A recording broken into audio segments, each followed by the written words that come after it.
Good morning दोस्तों, अस्सलाम वालेकुम। आज मैं आपके साथ में लेके आया हूँ एक साथ दो डाक टिकट पोस्टेज स्टैम्प्स, एक सऊदी अरब का और एक इंडिया का। ये इंडिया का डाक टिकट 200 पैसे का यानी 2 रुपये का।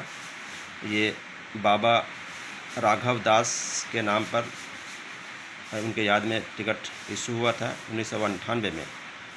और ये यूज टिकट है, मेरे पास कहीं से लेटर में चिपक के आया था। मैंने उसको एज इट इज़ फाड़ के रख लिया है। इसका वैल्यू बहुत ज़्यादा अभी बढ़ता चला जाएगा। ये जितना पुराना होगा ये एंटीक होगा और उसकी कीमत देने वाले लोग दुनिया में भरे पड़े हैं। कौन एग्जीबिशन में इसका वैल्यू बहुत ज़्यादा मिलता है। आप भी डाक टिकट जमा करते हैं तो स्टार्ट कर दें, और जो लोग डाक टिकट जमा कर रहे हैं अपने कलेक्शन में और भी टिकट को बढ़ाते रहें। और ये देखिए दूसरा टिकट है सऊदी अरब का। इसमें डिटेल लिखा हुआ है 2 रियाल का, 2 सऊदी रियाल। और ये भी काफ़ी पुराना टिकट है। मेरे पास किसी ने लेटर भेजा था, उस लेटर से मैं इसको काट के निकाला हूँ।